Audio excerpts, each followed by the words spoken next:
noite, iniciamos mais uma edição do Dimensão Total na TV.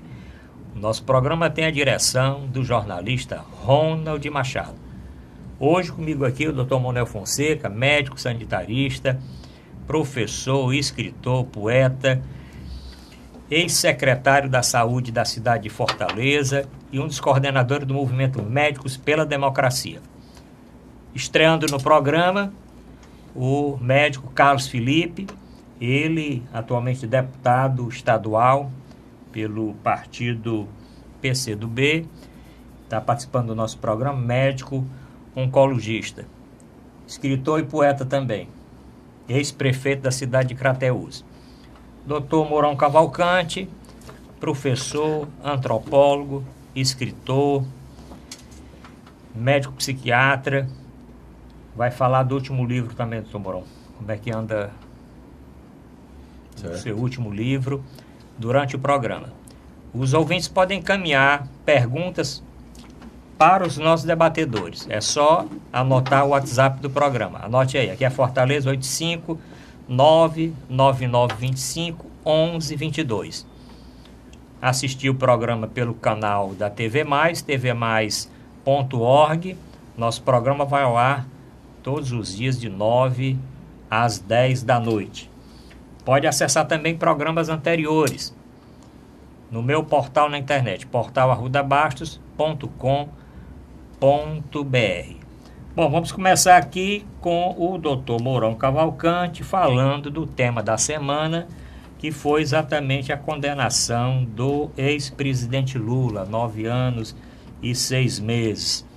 Dr. Mourão, e essa condenação em primeira instância pelo juiz Moro? É extremamente complexa e contraditória, porque nós poderíamos, vamos dizer, fazer duas reflexões. A primeira em relação à comparação com as outras coisas que estão acontecendo ao nível judiciário. Por muito mais, ninguém foi punido e por muito mais, ninguém foi condenado a nada. Se querem um exemplo, nós temos aí o senador Aécio Neves, que pintou e bordou, inclusive existem gravações em que ele pressiona um companheiro também senador, não é, de Minas Gerais, Perrella, e o Perrella diz: rapaz, na realidade o único defeito que eu tenho é que eu trafico drogas. E ele considerou aquilo tudo normal e ficou por isso. E o Conselho de Conselho de Ética do Senado achou normal e tudo. Aí vem para o Lula 9 anos e meio. Isso, se a gente comparar com outras situações, o próprio Vacari Neto, que era o tesoureiro do PT, também foi liberado. Então, existiria um clima de libera geral e esse juiz Moro, na contramão das evidências, age de outra forma. O segundo, que é dentro do próprio processo mesmo, é o seguinte: afinal, 9 anos e meio, por que foi? Qual é o leitmotiv, quer dizer, qual é a motivação? Bom, você foi condenado a 20 anos porque você matou sua mulher. Você pegou um revólver, uma faca e deu uns tiros, umas peixeiradas nela, os vizinhos ouviram os gritos, etc. e tal, você saiu correndo, etc. e tal. Bom, é porque o Lula comprou um triplex. Quando a gente quer saber quem é o dono do negócio, a gente vai no cartório e diz: me dê a matrícula. Não é isso? Não consta o nome do Lula. Não consta em escritura. Não há a realidade qual ele está morando lá? Não. Morou algum tempo lá? Não. Esteve lá? Esteve visitando, como ele teve em 1000 lugares neste país. Aí vem um detalhe, qual é? Mas está com ele, não, está fechado, mas é dele. A gente tem um bocado aqui de apartamentos em Fortaleza, que é cheio de donos, e estão fechados, não tem ninguém. Então é do Lula. Pronto, não está fechado o triplex? Aí você vai atrás de saber onde é que está. Não, esse triplex, esse apartamento, está sobre júdice. Isto é, a Caixa Econômica pegou. Pegou por quê? Porque uma empresa chamada OAS estava devendo à Caixa. Mas como é que a Caixa pode pegar um apartamento da OAS se o apartamento é do Lula? Eu acho que primeiro o juiz deveria devolver o imóvel ao Lula, deixar ele dormir pelo menos uma noite lá com os filhos e depois tomar e entregar de novo a Caixa. Eu estou querendo mostrar o ridículo. O que vem, para fechar a participação, o que vem ao encontro do que eu defendo. Acho que a justiça, ou parte da justiça, foi instrumentalizada para agir num negócio chamado golpe, que foi a derrubada da Dilma e a tentativa de impedir o Lula de ser alguma coisa. E, por conta, também destruir o PT. Não sou petista, nunca fui, mas isso é tão evidente. Tentaram tinha todo um esquema armado para destruir o Lula, a Dilma e o PT. Até a chapa, como foi no Tribunal Superior Eleitoral. Sim, foi. Aí, quando chegou o processo lá, a mulher já tinha sido derrubada. O que é que disse o Gilmar Mendes? Não precisa mais não. Não precisa mais. Vamos embora. Já está resolvido. É verdade. O que mostra o que? A instrumentalização de parte do judiciário. Para quê? Para fins políticos. Então, os 9 anos e meio do Lula se enquadra mais ou menos nessa perspectiva. Com isso, eu não estou querendo inocentar o Lula do ponto de vista de outras coisas que ele possa ter feito, mas se ele foi culpado nesse processo por causa desse apartamento, essa história está mal contada. Deputado Carlos Felipe, o doutor Mourão começou a abordar, mas realmente todos sabem que o apartamento está no nome da Caixa Econômica. A grande parte dos depoimentos, e inocentaram o Lula também, né, doutor Mourão? A grande parte dos depoimentos colocaram que o Lula não tinha nada a ver com o apartamento, a não ser o presidente da OAS, numa tentativa de ter uma delação aceita, né? Premiada, um prêmio. Premiada, Um prêmio pelo que ele diz. Premiada pelo que ele disse. Foi o único que colocou. E qual a sua opinião, deputado Carlos? Inclusive, mudando a delação, né? Sim, O mudando. presidente da OAS, ele mudou a delação. Foi premiado e mudou a delação. Então, com o objetivo, obviamente, de se beneficiar. Então, é muito difícil você condenar uma pessoa com base num depoimento que é modificado com vistas a uma delação premiada, que é uma estrutura muito utilizada nos regimes de exceção. Foi muito usado no stalinismo, muito usado no nazismo. A delação espontânea ela é usada pela justiça anglo-saxônica, mas a delação espontânea, a delação premiada, é um instrumento mais de regime de exceção.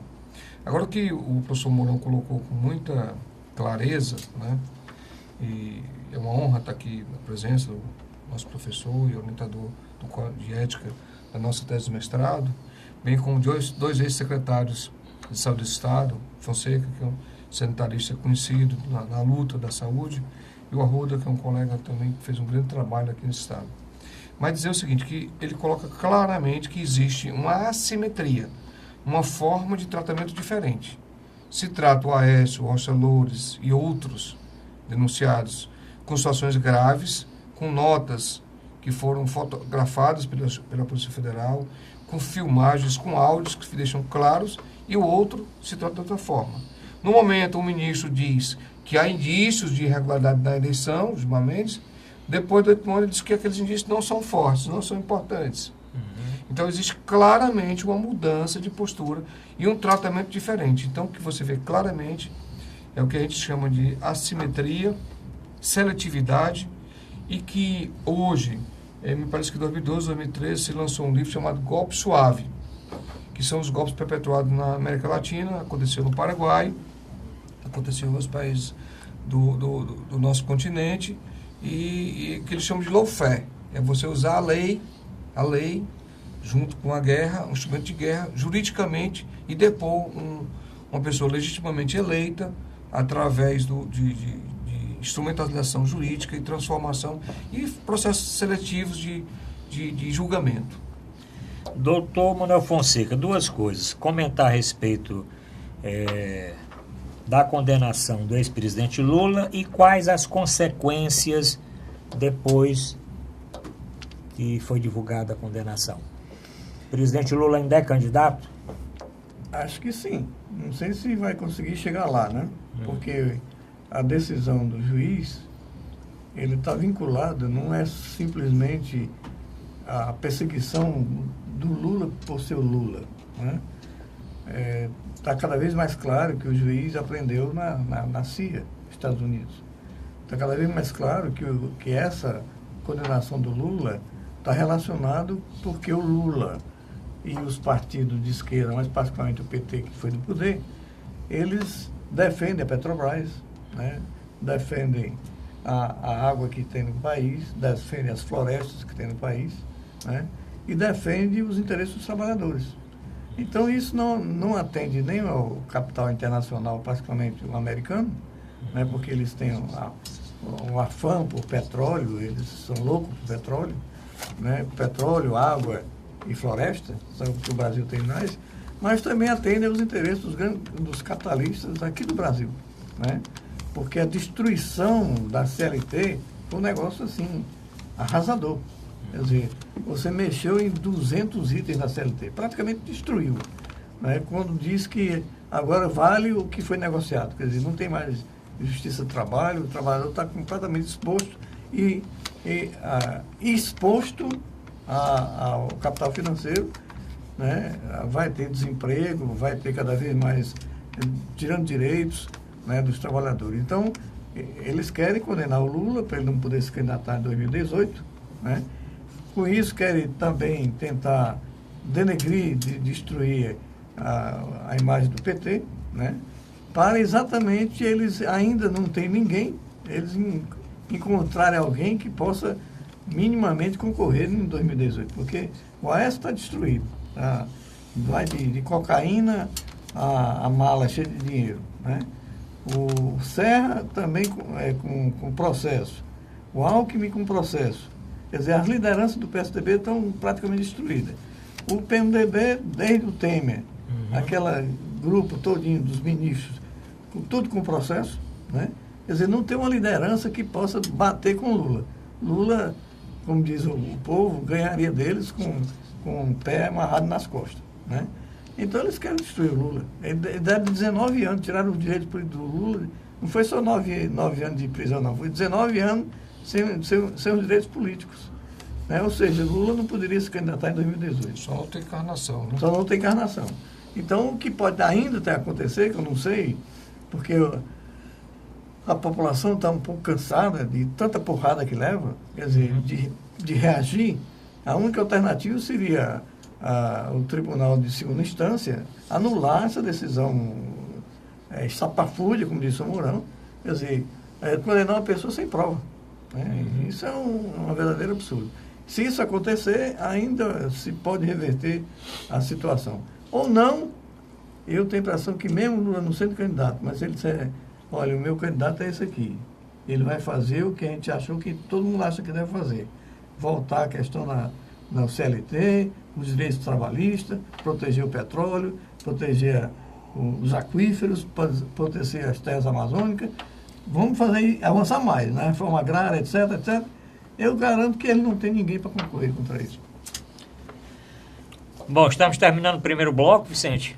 Estamos terminando o primeiro bloco, não? Tem mais tempo? Então, doutor Mauro Cavalcante, ainda com relação a isso, as consequências para o Lula. Bom, o tribunal lá da quarta região de Porto Alegre pode fazer a mesma coisa que teve que fazer com o Vacari, né? Que é inocentar, porque o Vacari também, as provas eram muito frágeis, baseado mais nas delações premiadas.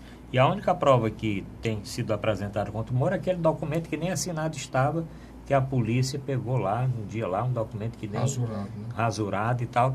Mas, doutor Mourão, consequência para o Lula, o senhor acha... Tem quem diga que o Lula, com essa condenação, vai subir nas pesquisas, o senhor acredita nisso? Com certeza, é isso que estão a indicar essas pesquisas mais recentes, que na realidade saiu a sentença, mas o sentimento, o clima é de que ia acontecer alguma coisa contra ele. Eu acredito que o mais crente dos petistas ou o próprio Lula sabiam que iriam imputá-lo alguma sentença, alguma pena. Até porque tudo foi feito para isso. Tudo foi feito para isso. Né?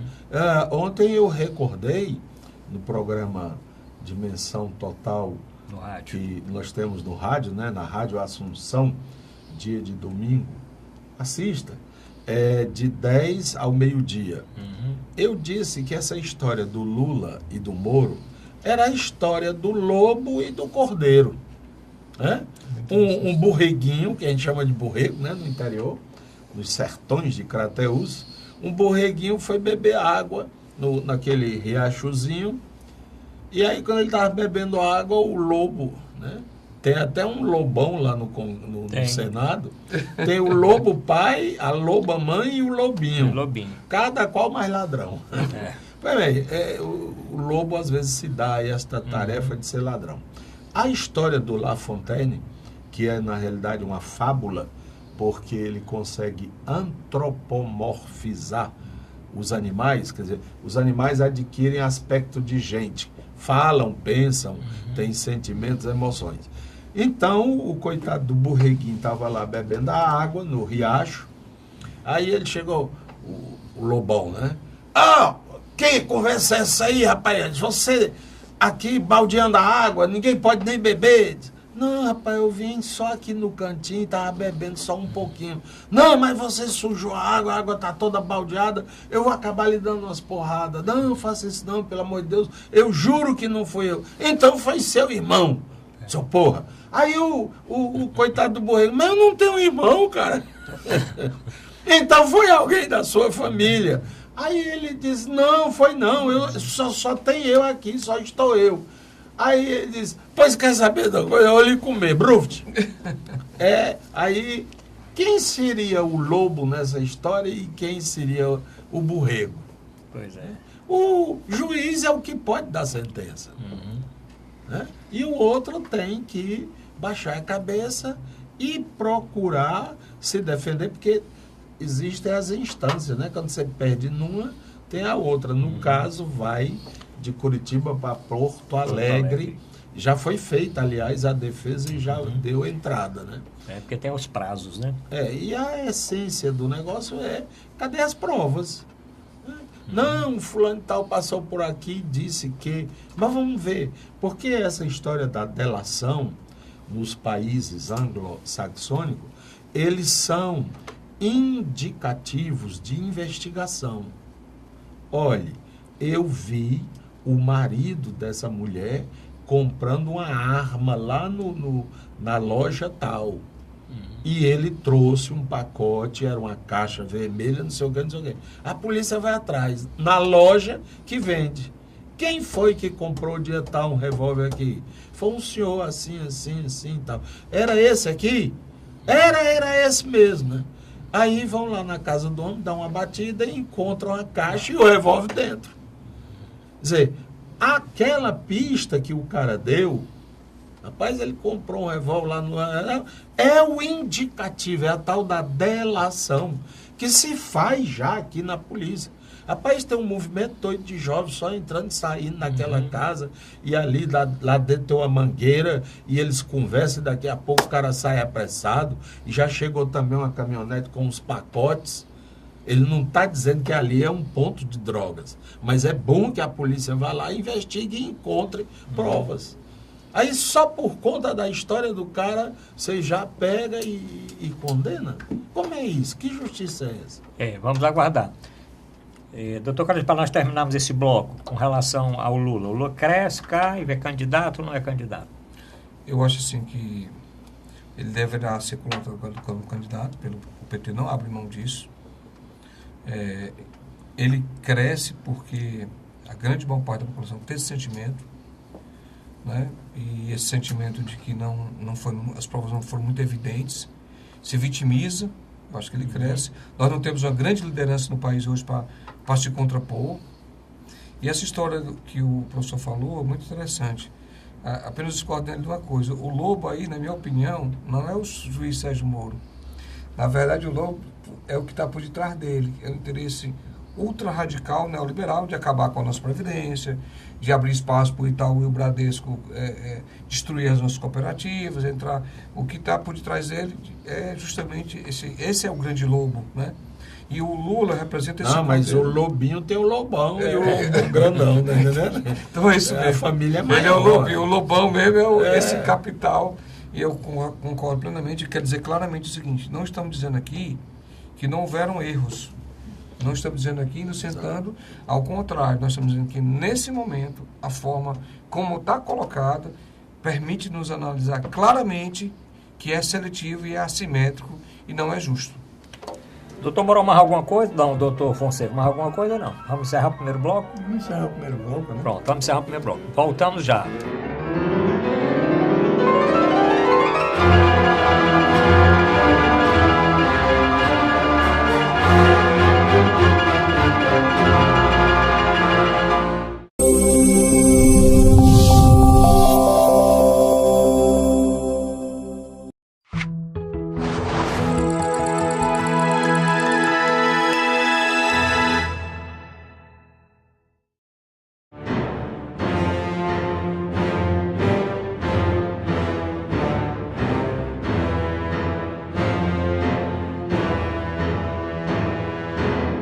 Vamos apresentar a Dimensão Total na TV.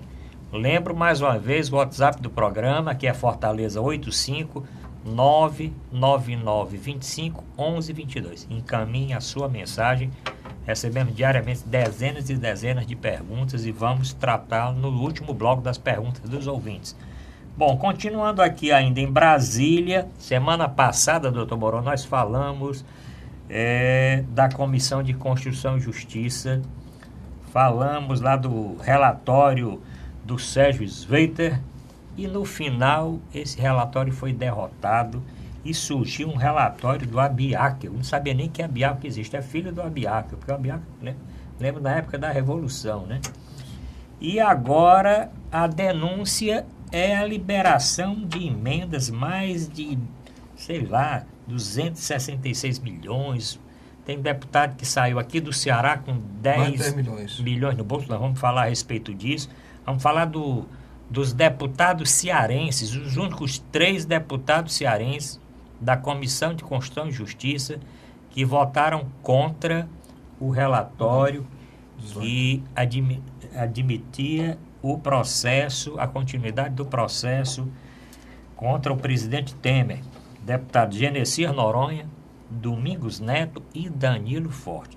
Mas o que é certo é que os parlamentares de oposição já encaminharam para a Procuradoria-Geral da República um pedido de investigação exatamente para levantar esses recursos bilionários, porque os que votaram, 39 dos 40 receberam mais do triplo, do dobro dos que votaram contra.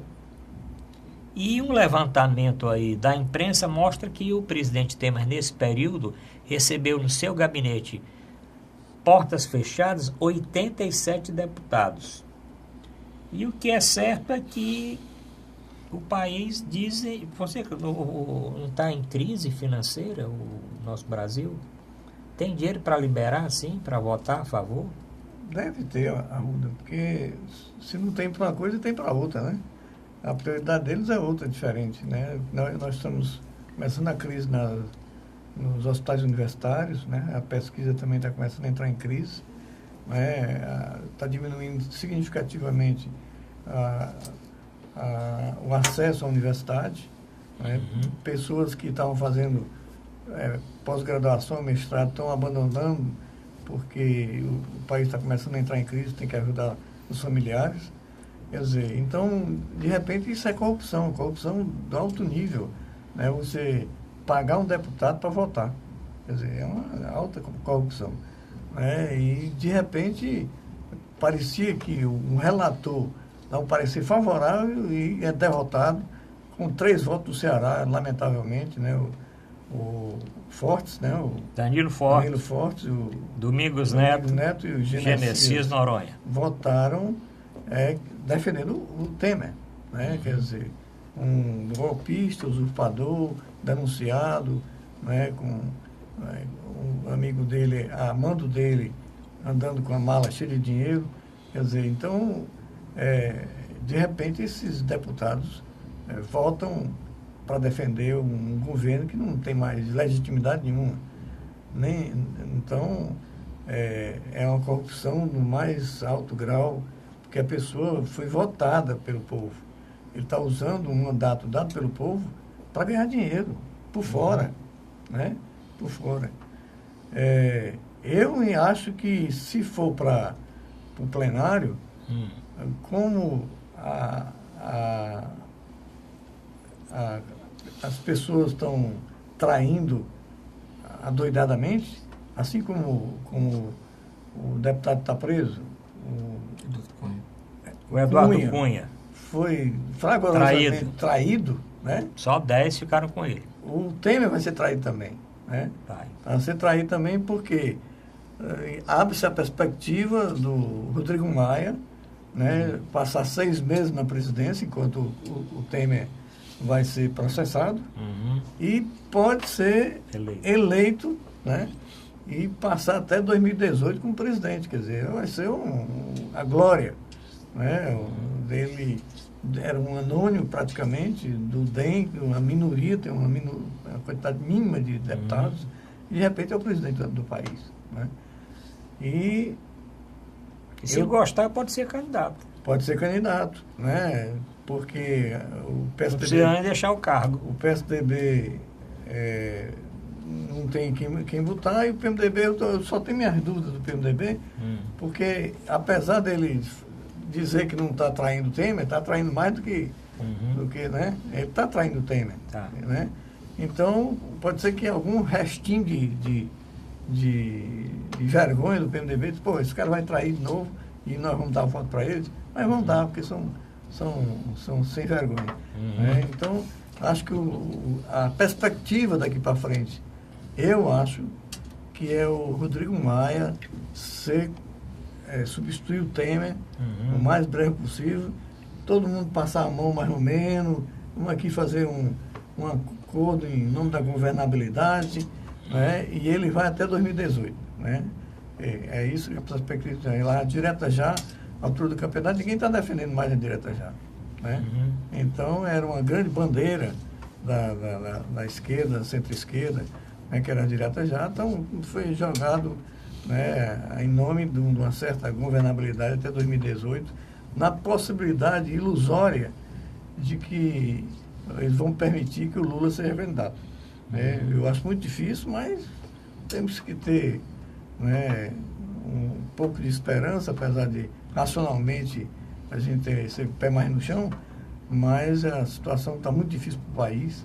Né? Talvez seja um dos momentos mais dramáticos da história do país, não só a roubalheira, mas particularmente essa traição dos políticos, cada um querendo levar vantagem para cada um enriquecer ou aumentar o seu patrimônio. E o que é certo é que ainda tem aí no forno 2 delações importantes, uma do Funaro, operador do PMDB, e a do Cunha, né? Está aí a qualquer momento para ser liberado. E mais 2, ou quem sabe mais de 2, denúncias do Procurador-Geral da República, pelo menos até setembro, quando ele deixa o cargo. Quer dizer, o que vai acontecer até setembro.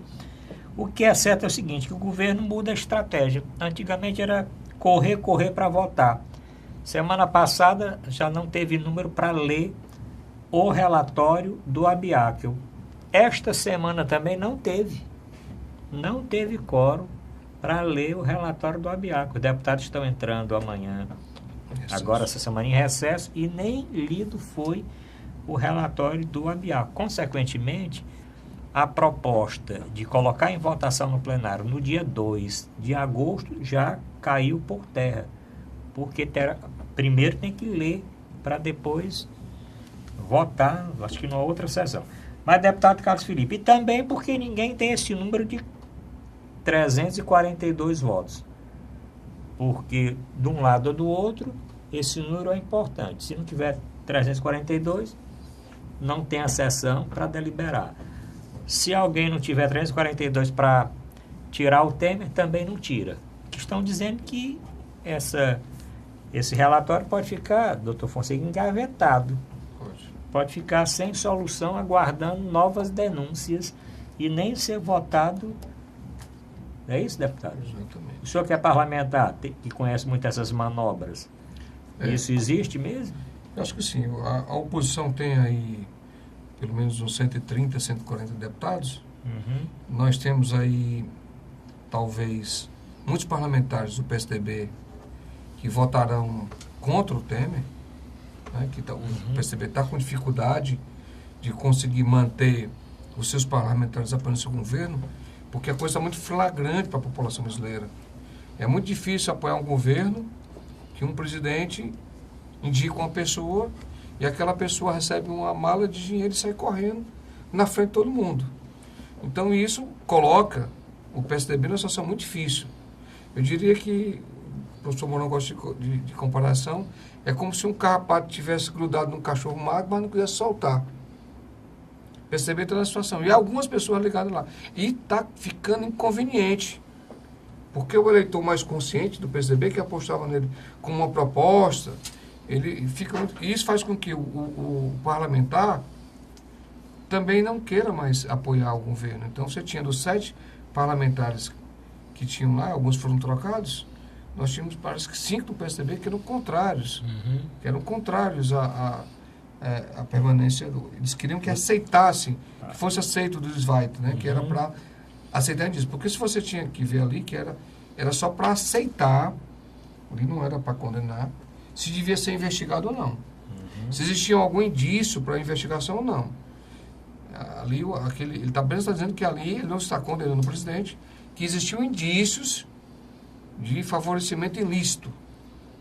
E ali tem uma gravação que fica bem clara, quando ele indica aquele deputado, quando ele manda aquele deputado e o Joesley chegar lá na casa dele, por um portão separado, quando ele fica satisfeito, quando ele não diz quem é que está entrando lá dentro. Então, existem muitos momentos daquela fala que tornam evidente que existia uma certa colaboração do presidente. Então, indícios para a investigação existiam. E, na verdade, o que aconteceu ali foi uma coisa... Inclusive, se não há aquela mudança, se não são modificados 12 parlamentares, nós teremos 37 votos favoráveis ao Desvait. Então, houve uma mudança, um instrumento que esse governo mostrou que sabe muito bem exercer o poder. Porque na hora que foi para indicar um ministro do Supremo, pela primeira vez saiu um ministro do Ministério direto para o Supremo. Ele conseguiu mudar a posição do TSE, que inicialmente reconhecia como ilegítimo o presidente, depois ele muda. Então esse governo se demonstra que ele tem capacidade, uma grande capacidade de exercer o poder. E com o poder que ele tem, influenciar os outros poderes também. Então, eu não me iludo e acho que pode acontecer sim, que esses 342 fiquem aí 6 meses e não tenha 342 lá. E isso vai se postergar. Certamente o nosso procurador que sai agora, né, em setembro, ele apresentará outra denúncia, né, e ninguém sabe como é que o grau de desgaste a população brasileira vai suportar. Porque, na minha opinião, enquanto não tivermos uma nova eleição nesse país, nós não teremos estabilidade política. Você vê uma apartação entre o povo e o poder político. Isso só vai retornar para a nova eleição. Se iludir que Maia ou que Temer terá estabilidade política, não terá. Até um novo governo eleito pelo povo, nós não teremos essa estabilidade política. E que certamente influencia claramente também na estabilidade econômica. Doutor Mourão Cavalcante, para nós encerrarmos aí essa pauta nacional, porque nós vamos entrar na pauta local. Nós estamos aqui com deputado estadual, vamos falar da pauta local, inclusive das matérias que estão aí para ser votadas essa semana. Nós vamos discutir aqui com com o deputado, tem algumas coisas interessantes aqui para nós discutirmos. Doutor Mourão, com relação ao acontecido na semana passada na Comissão de Constituição e Justiça.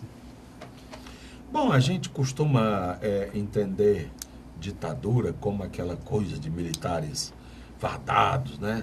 Tanques de guerra nas esplanadas, diante dos palácios, aquela tensão, vamos dizer, de natureza militar policial. Aqui a gente instalou uma vontade de um grupo, portanto não é uma democracia, democracia é a vontade do povo. Se isto não é exercido, o que é exercido é o interesse de um grupo que chega ali, rapaz, quanto é que tu quer mesmo, cara? Por que é que tu tá contra a gente? Não, é porque minha verba aí, que eu deveria levar para os meus municípios, está atrasada. Não, tá, ó, libere amanhã o deputado. Tá legal? Tá legal. Então, avilta-se a natureza da representatividade. Aquele deputado, ele não está cuidando de negócios dele. Ele está representando uma sociedade, ele está representando um povo, um Estado, no caso. Então, ele faz esse negócio, viu, deputado Genesias? Ele aparenta que comprou um mandato, né? Eu gastei, sei lá, 10 milhões e eu não tenho direito de fazer como eu quero. Então, o otário não é o deputado, é quem votou nele. E quem vai está querendo votar de novo. Quem for o outro... o Domingos Neto e Danilo Forte. Domingos Neto tem uma postura aqui no Ceará de democrata. O pai dele é uma pessoa muito distinta, muito educada. Aí o cara faz uma furada de bola dessa, cara. Quem é o outro? Danilo Forte. Esse é um... Esse aí é como é 175? Como é que tem negócio do Código Penal? Rapaz, tem um negócio aí, eu não sei qual é o número não. Não tem. 71, 74, 75. Quer dizer, o cara faz um discurso. Era do P. PSB. Não, era do PMDB. Amicíssimo do Eunício. Para onde o boi vai, a vaca vai atrás ou vice-versa. Agora o cara, né? Amigo do Temer. Onde o Temer tá lá ele com a pasta do Temer. Eu vou chamar Danilo Lupe, tá entendendo? Talvez caiba mais. Deputado, Brasília é bem aqui, a gente sabe disso. Como é que só faz um serviço desse? Ele foi do MR8, não foi? Foi, sim. Quer dizer, era um revolucionário. Já pensou? Revolucionário. Rapaz, eu abomino esses caras que quando eram mais jovens eram revolucionários, né? E se hoje se presta um papel desse. Sem comentário, vamos mudar de assunto. Fica triste, vamos mudar de assunto. Bom, vamos encerrar logo esse bloco. Nós não estamos aguentando mais esse negócio de Brasília aqui. Vamos partir para o Ceará. Voltamos já.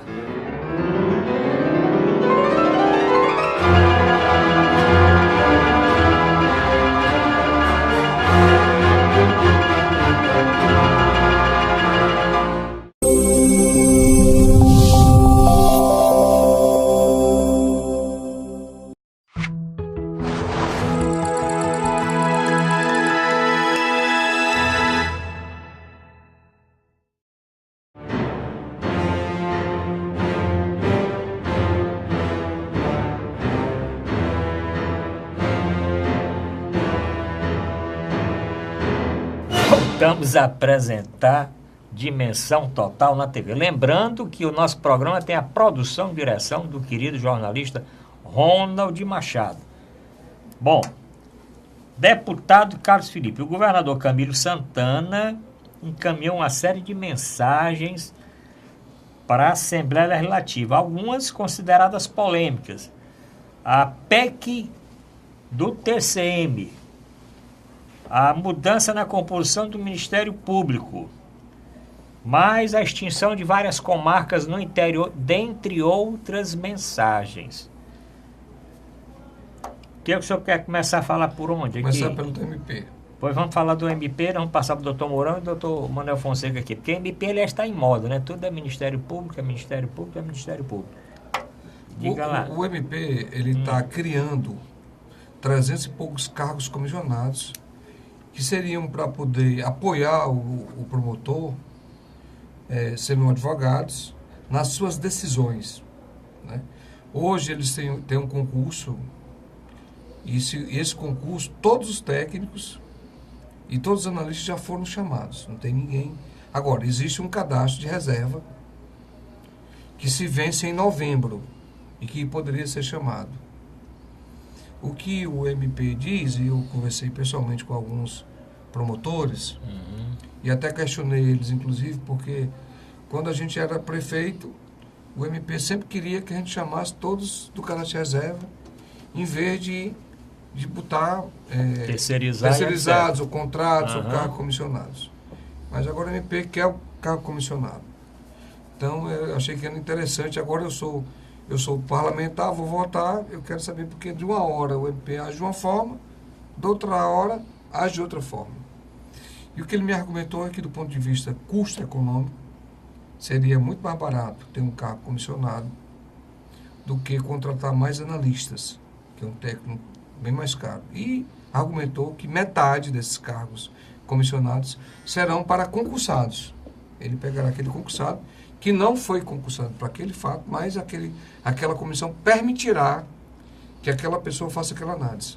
Eu acho que o ideal era que o MP chamasse mais técnicos e desse todos esses cargos comissionados técnicos, já que eles não estão autorizados para exercer esse fato, e o analista seria inviável, que o custo seria muito alto. Quando a gente faz gestão, um dos princípios é a economicidade, né? Publicidade, economicidade, legalidade.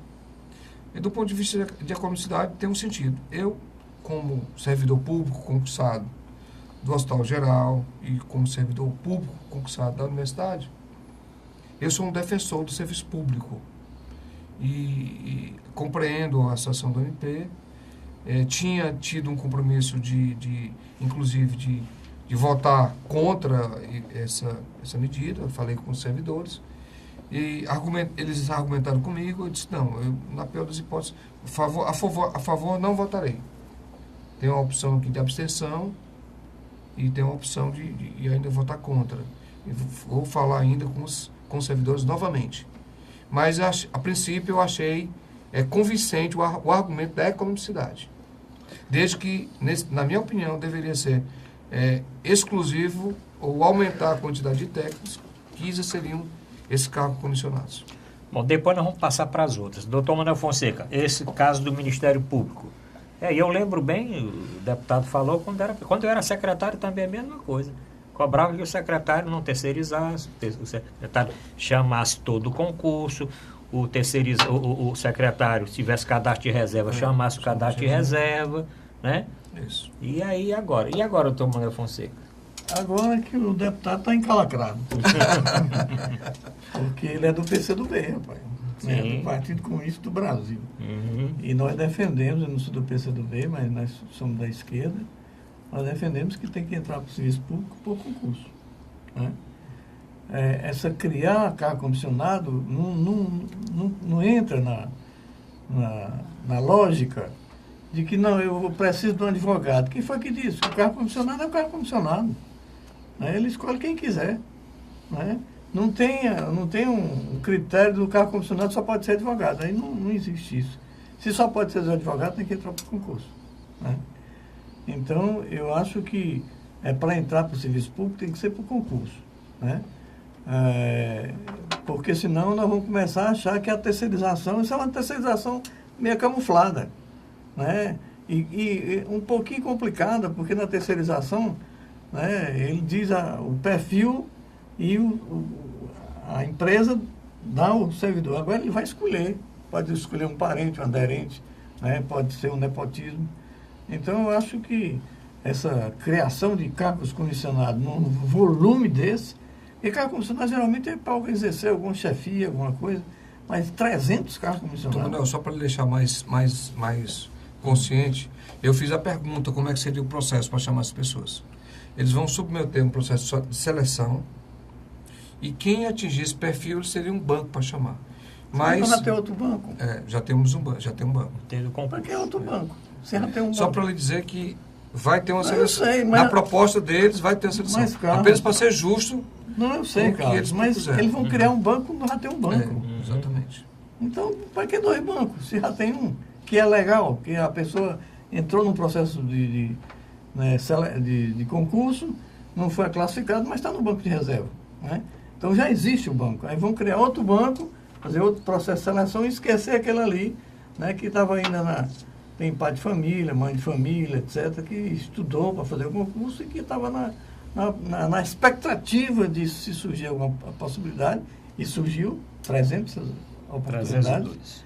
Né? E de repente, não, vamos esquecer e vamos fazer outro banco, outro processo seletivo, que esse do concurso aqui não tem nenhum valor.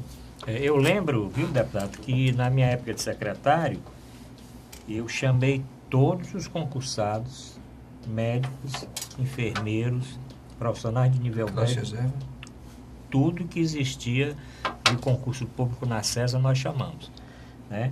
E realmente eu acho um número muito alto, 300 e tanto, eu acho que nem na secretaria eu tinha 300 e tantos cargos comissionados. Mas, doutor Mourão Cavalcante, vamos lembrar que existe uma Dimensão Total no rádio, que é anterior ao Dimensão Total na TV, um programa de muitos anos, comandado pelo jornalista Ronald Machado, todos os domingos, de 10 a meio-dia, participação do doutor Mourão Cavalcante, o doutor Djalma Pinto, o doutor Hernando Shoa Sobrinho, Cid Carvalho sempre participa, e outras grandes autoridades. Mas, doutor Mourão Cavalcante, com relação a esta solicitação aqui do Ministério Público, que está na Assembleia. Me diga uma coisa, são quantos promotores na ativa, claro? Professor, eu não tenho esse número exato. É porque, vamos dizer, se você bota na sala cirúrgica um auxiliar para cada cirurgião, tem que ter 100, como é? 300 cirurgiões. 390 cirurgiões para poder ter um assistente. Quer dizer, será que tem 390 promotores? Eu não sei. Bom, fede mal. Fede. Porque se tem na Constituição que esses homens são os procuradores, daí o nome procurador, promotor, é o indivíduo que promove a justiça. E quem orienta a justiça não é a boa vontade de cada um dos promotores, é a Constituição. E lá tem um artigo que é bem claro: todo cargo público deve ser ocupado por quem submeteu-se a concurso público. A redação não é essa, mas dizendo, você só pode dizer eu sou servidor público se eu tiver feito um concurso com tal finalidade. Tudo que eu tive em termos públicos foi concurso, disputando, etc. Tal. E eu tenho certeza que se fosse esse negócio lá na universidade de comissão, como é? Cabo comissionado. Comissionado, tinha sobrado nas oitavas de final. Eu acho que não tinha ido nem para a Copa do Mundo, tá entendendo? Não, olha, senhor promotor-chefe, senhores promotores, procuradores, são grandes eminências jurídicas. Quem sou eu, um médico de província, a lembrar que na Constituição tem lá essa regrinha tão básica, né? Então ajeite o negócio para enquadrar na Constituição, que nós seremos os primeiros a defender. E afinal de contas, eu não sei não, mas eu daria um conselho à justiça, que conselho rapé, né? Toma quem quer. Toma quem quer. A justiça precisa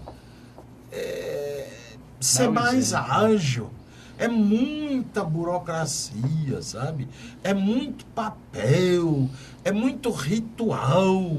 Né? Ainda tem o oficial de justiça, cara. Sabe o que é? O oficial de justiça é o remanescente daquele cara que ia a cavalo, com papiros, né? Em nome do senhor, não sei o quê, comunicamos, sabe? Com internet, com telefone, com correio. Ainda tem e precisa do oficial de justiça. Você vai ver a própria sentença do Moro, 200 e tantas, não foi? Páginas. Para quê, meu irmão? É só dizer, diante dos fatos apresentados e das evidências que concluem, primeiro tal, segundo tal, tal e tal e tal, e diante, compuscando, pode até, eles usam as palavras bonitas, compuscando os alfarrábios legais, ele enquadrou-se no artigo tal, parágrafo tal, tal e tal, portanto ele merece 9 anos e meio. 3 laudas, 4 laudas. Uma cirurgia que o cara faz, cirurgia cardíaca, eu acompanhei um dia desse, abriram o peito do cara, botaram quase que o coração em cima da mesa para mudar um pedaço de artéria lá, fecha, bota no coração, o sangue circulando por ali. Aí eu fui olhar o relato da cirurgia, o cirurgião fez, rapaz, 2 folhas, estava contado tudo. Tá?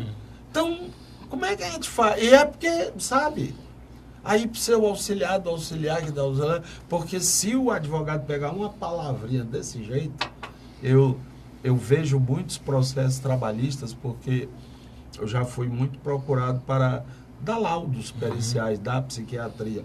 Rapaz, é uns calhamaços assim, cheio de redundância, sabe? O juiz concluso. Mas aquilo, tu pensa que é só uma frasinha num papel que tem uma série de outras coisas? Não, é uma folha timbrada, carimbo não sei de quem, carimbo não sei... E é porque todos os processos hoje são virtuais. Então, senhores promotores, dê uma rezinha, peça vistas, você pode pedir, né, vistas ao processo. Vamos estudar e enquadrar isso em um concurso. Já a sociedade já está tão ferida, ser ferida com atitudes da própria Procuradoria, que fere a Constituição, cara. Não precisa nem ir em frente. Fere a Constituição. Não é concurso público? Então tem que ser concurso público. Duralex? Sedilex. Pronto. Doutor deputado Carlos Felipe, e a extinção de algumas comarcas? Isso não vai fazer falta, não? Não vai fazer com que um cidadão lá numa cidadezinha precise andar quilômetros e quilômetros, 100, 200 quilômetros, para ir numa outra comarca, não? Não tinha uma outra forma. Nós não estamos querendo nem ampliar, que a justiça seja para todos, próximo do cidadão. Qual a justificativa para a extinção dessas comarcas? A gente vê algumas situações muito preocupantes. Por exemplo, Palmácia. Para você se deslocar para a cidade onde vai ser deslocada a comarca, o cidadão vai andar 160 quilômetros. Palmácia vai para onde?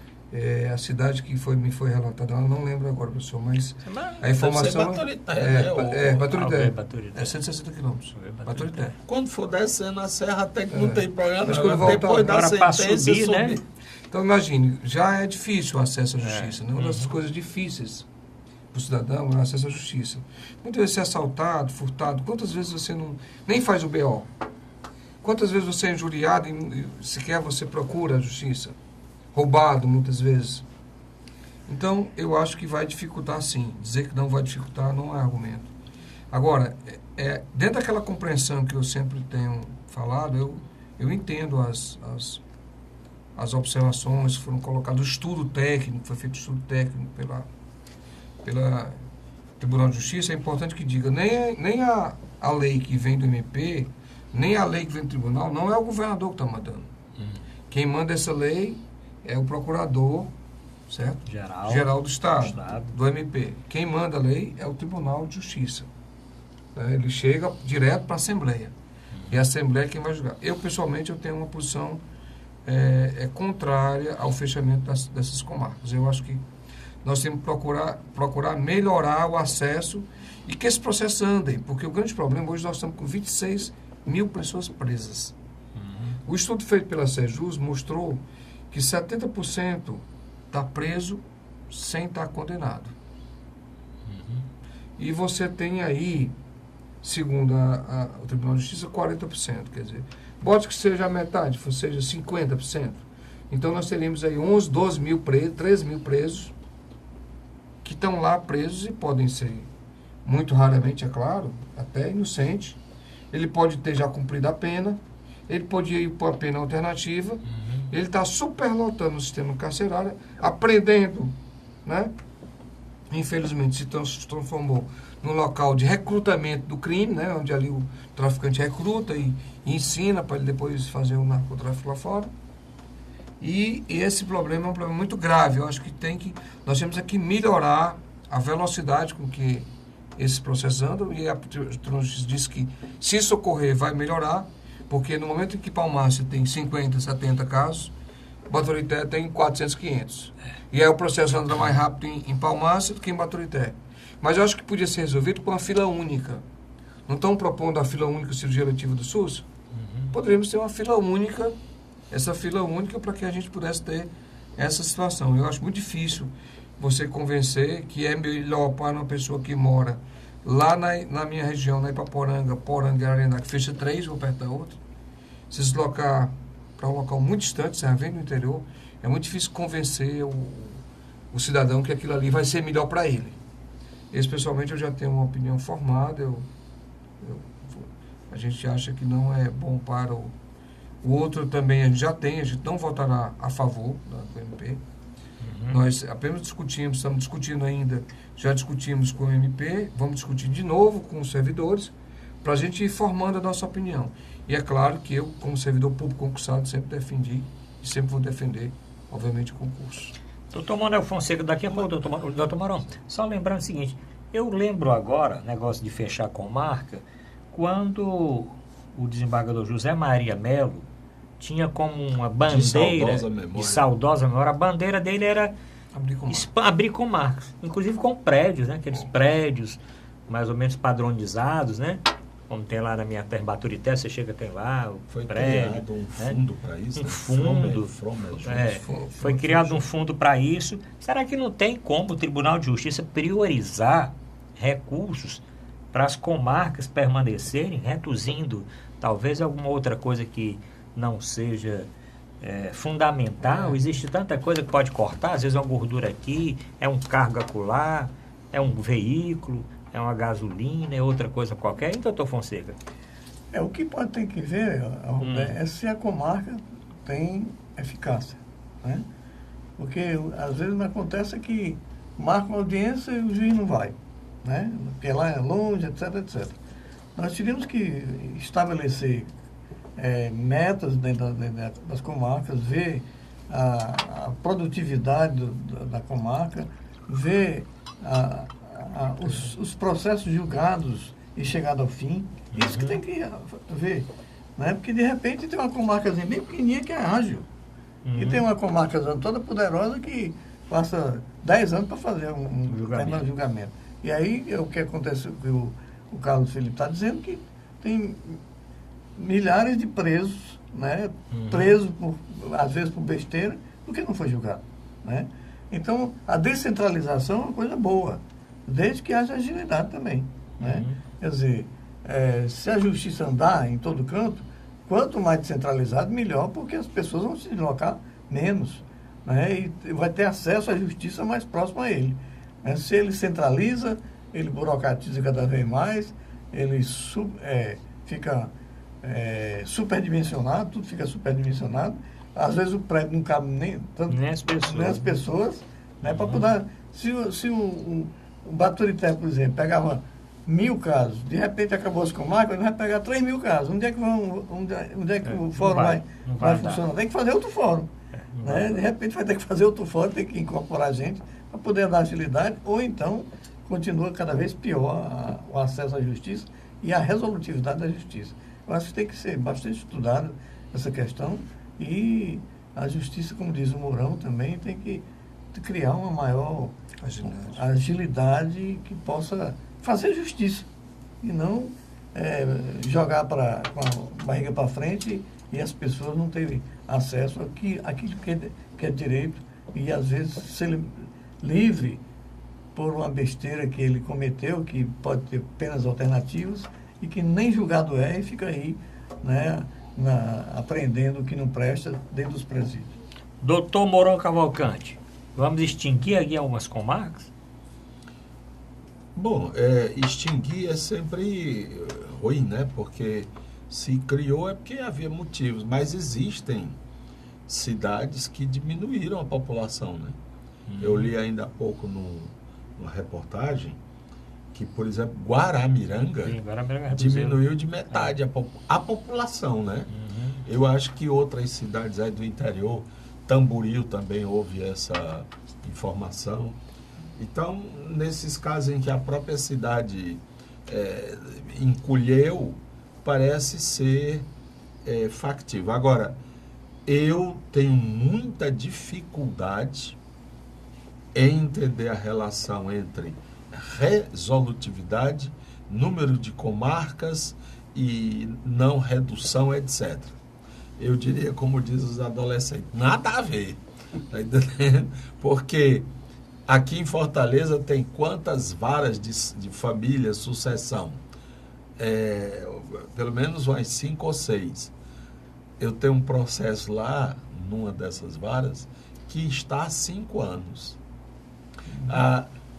Me propuseram eu entrar numa vara que o rito é sumaríssimo. Ora, sumário já é diminutivo, né? Já é reduzido, sumário. Sumaríssimo é o superlativo. Rapaz... Está com 5 anos. Não, 2011, 2017 está completando 6 anos.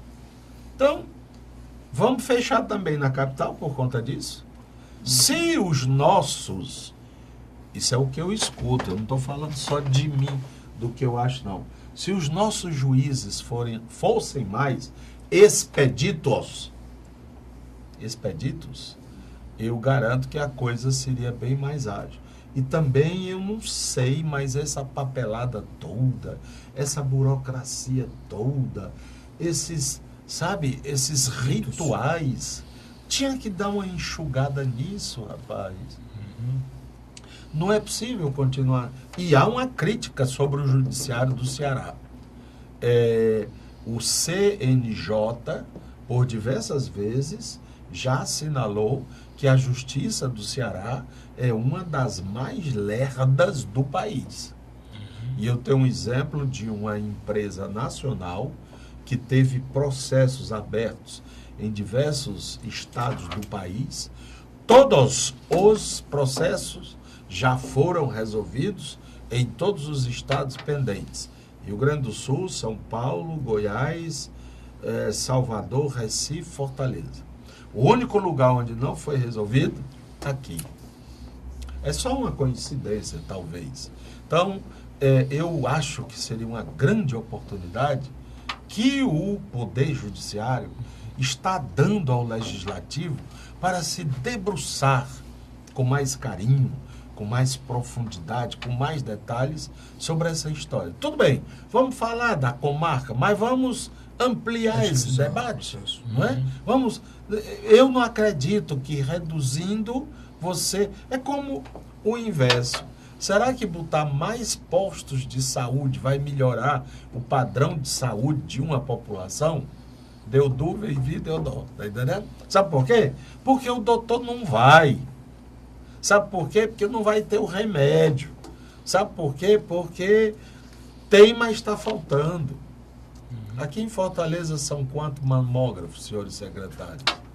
Tá sobrando mamógrafo, faltando paciente para fazer mamografia. Em Fortaleza? Falta paciente para fazer mamografia. Não, eu estou falando pública, mamografia pública. Eu falo nas policlínicas, toda a região tem falta paciente para fazer mamografia. Tem esse problema. Mas público? Tem no jornal O Povo da semana passada, eu posso trazer mamografias de 4 aparelhos, dos frotinhas, 3 quebrados. Quebrado. Por que o prefeito não autoriza? Olha, enquanto esses troços estiverem quebrados, vamos botar nessas clínicas que você está dizendo que funcionam.